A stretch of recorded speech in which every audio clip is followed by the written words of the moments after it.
Hello world and to everyone. Mga kababayan ko, kumusta po ang lahat?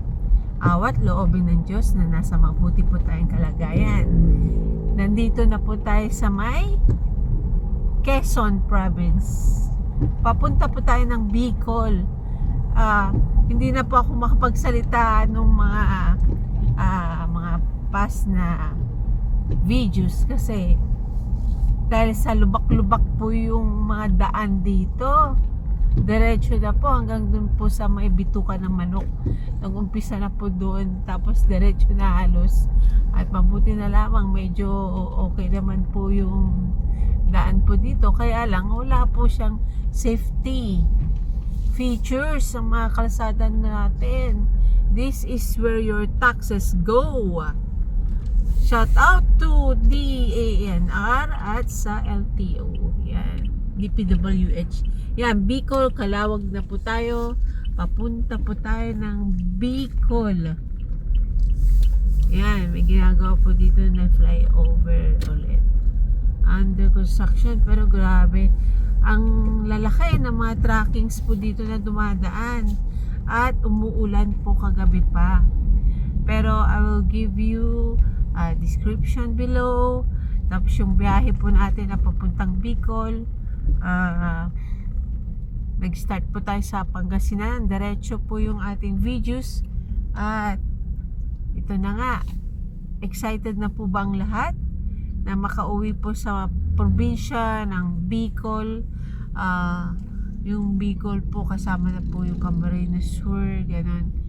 At magbibigay po ako ng description below.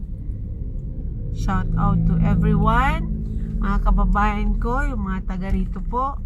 Miss nyo na po bang umuwi sa inyong lugar, sa ating lugar, sa Pilipinas? Ay syempre, mas maganda po yung talagang kung saan ka pinanganak. At ang improvement po natin dito naman ay progress.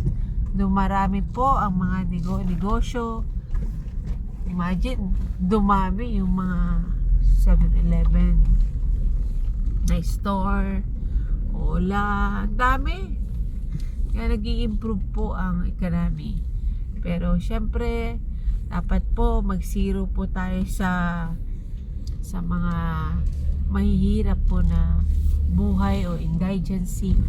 Dapat po masiro po natin yung indigency. Imagine mo naman makapagpupondo ang ating gobyerno ng bilyong proyekto, pero anong nangyari? O, di ba? Awat niloob ng Diyos na booking ang mga flood control projects at marami pa pong iba. Ito, nag-flyover na para at least madali po yung transportation po natin. Bagamat syempre modernization is distractions. Yung banda po doon sa bituka ng manok, grabe po ang lubak-lubak. Todo hirap po yung sasakyan. At alog-alog na po yung ating utak. Yan. Hanggang mamaya pa po ang ating features ang ibabahagi po natin. At salamat sa suporta na binibigay nyo po sa ating channel, Filipino TV at Filipino Life Stories. Maging bahagi po kayo sa ating channel, mga kababayan ko. Shout out to everyone. Thank you very much. God bless everyone. See you in our next videos.